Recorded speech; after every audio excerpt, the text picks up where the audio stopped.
अब एनसीईआरटी बन चुका है डीम टू बी यूनिवर्सिटी। जी हाँ, एनसीईआरटी जिसे हम स्कूल टाइम पीरियड पे, ये जो वर्ड है, ये जो टर्म है, ये हम इतनी सुनते थे, क्लासरूम में हम बैठे रहते थे, जब टीचर से पूछते थे कौन सी बुक चलेगी, कौन सी बुक नहीं चलेगी, जब वो कहते थे एनसीईआरटी बुक चलेगी, एनसीईआरटी बुक जो है आप लोगों को यूज करनी है, एनसीईआरटी ये कराएगा, एनसीईआरटी वो कराएगा। तो कई बार हम लोगों ने अपने स्कूल टाइम पे एनसीईआरटी जो नाम है उसको सुना है, लेकिन एनसीईआरटी जिसको हम सिर्फ स्कूल लेवल पे सुनते रहे, अब वो बन चुका है डीम टू बी यूनिवर्सिटी। क्या है पूरा का पूरा यहाँ पर न्यू अपडेट एनसीईआरटी को लेके, इसको हम जानेंगे आज की ही वीडियो में। तो हेलो एवरीवन, मेरा नाम है मानसी, आप सभी लोगों का स्वागत है मेरे चैनल नेट हिस्टोरियंस पे, और डेली इसी तरीके की अपडेट के लिए आप हमारे चैनल को फॉलो कर सकते हैं। चलिए, तो सबसे पहले देखिए, जब हम बात करते हैं एनसीईआरटी, एनसीईआरटी का जो फुल फॉर्म है वो है national council of education research and training.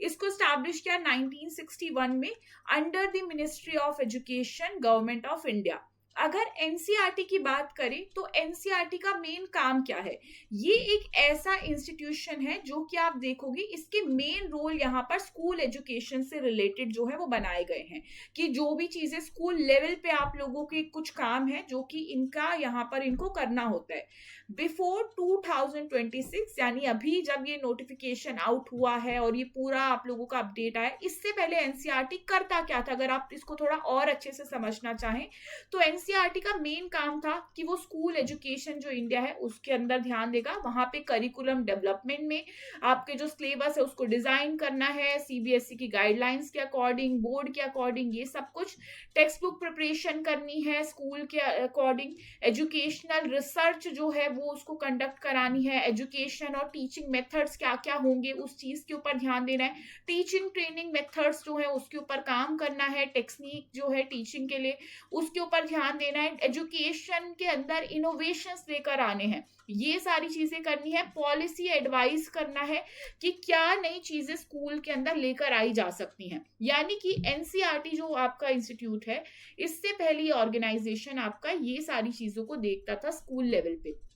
और अब जो है इसको आप लोगों का डीम टू बी यूनिवर्सिटी का जो स्टेटस है वो मिल चुका है। डीम टू बी यूनिवर्सिटी अगर आप सिंपली समझना चाहो, ये कोई यहाँ पर आप देखोगे ओरिजिनली जो है यूनिवर्सिटी नहीं होती है, आप देखोगे, लेकिन गवर्नमेंट जो है उन्होंने इसको ये स्टेटस क्यों दिया, क्योंकि यहाँ पे ये बहुत ही ज्यादा आप देखोगे एकेडमिक लेवल में बहुत एक्सीलेंस परफॉर्म किया, और इसीलिए यहाँ पर इसको डीम टू बी यूनिवर्सिटी का स्टेटस आपको देखने को मिलता है, मिला। ठीक है, अगर मैं बात करूं डीम टू बी यूनिवर्सिटी का जब स्टेटस किसी को मिल जाता है तो यहाँ पर उसके पास कुछ राइट्स जो है वो आपको देखने को मिलता है, यानी कि अब वो जो ऑर्गेनाइजेशन है जिसको भी डीम टू बी यूनिवर्सिटी का स्टेटस मिला है, अब वो अपने खुद के एकेडमिक कोर्सेज जो है वो ऑफर कर सकती हैं, एग्जामिनेशन कंडक्ट करा सकते हैं, डिग्रीज जो है वो अवार्ड कर सकते हैं, यूजी पीजी पीएचडी, आपका उनके पास एक एकेडमिक ऑटोनॉमी आपको देखने को मिलता है, और यूजीसी के रूल्स भी फिर उसको फॉलो करने होते हैं, गाइडलाइंस उसको फॉलो करनी होती है।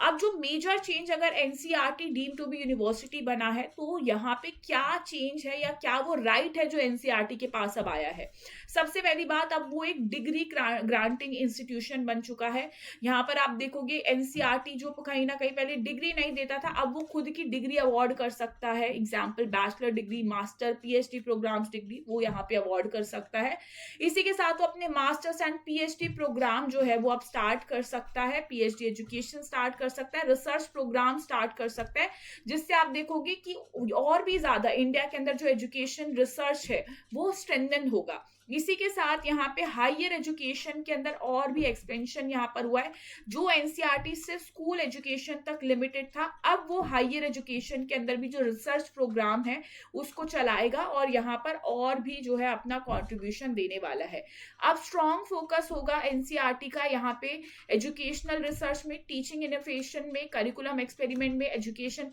पॉलिसी रिसर्च में, कहाँ पर हायर एजुकेशन में भी यूजीसी रूल्स को यहाँ पर बेसिक बेसिकली उसको फॉलो करना है, जो बाकी की यूनिवर्सिटी जिस तरीके से करती हैं वो उनको फॉलो करेगा। इंफ्रास्ट्रक्चर डेवलपमेंट में अब एनसीईआरटी काम करेगा, आप देखोगे वो इम्प्रूव करेगा रिसर्च लेबोरेटरीज जो है, आपका academic department, teacher training facilities, digital education platform, इन सब के अंदर इनोवेशन जो है आपको इम्प्रूवमेंट जो है देखने को मिलेगी।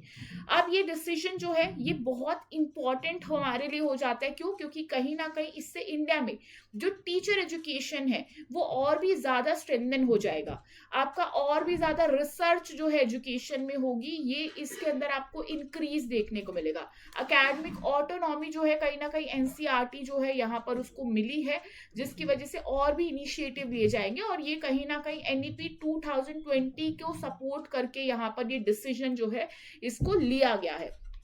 तो यहाँ पे ये बहुत ही बढ़िया गुड न्यूज है, जिसकी इंफॉर्मेशन जो है आपको देना बहुत जरूरी था। तो आई होप आपको ये सारी चीजें जो है समझ आई होंगी, और देखते हैं ये जो डिसीजन यहाँ पर लिया गया है किस तरीके से यहाँ पर और भी बेनिफिट करता है हम लोगों को। तो यहाँ पर एंड करते हैं फिर। अगर आपको इसी तरीके के और भी अपडेट चाहिए, वैकेंसी से रिलेटेड अपडेट चाहिए हायर एजुकेशन के अंदर, तो डेफिनेटली सब्सक्राइब कर लीजिए नेट हिस्टोरियन चैनल को यहाँ पर, जिसके बारे में हम डेली बेसिस पे बात करते हैं। Thank you so much.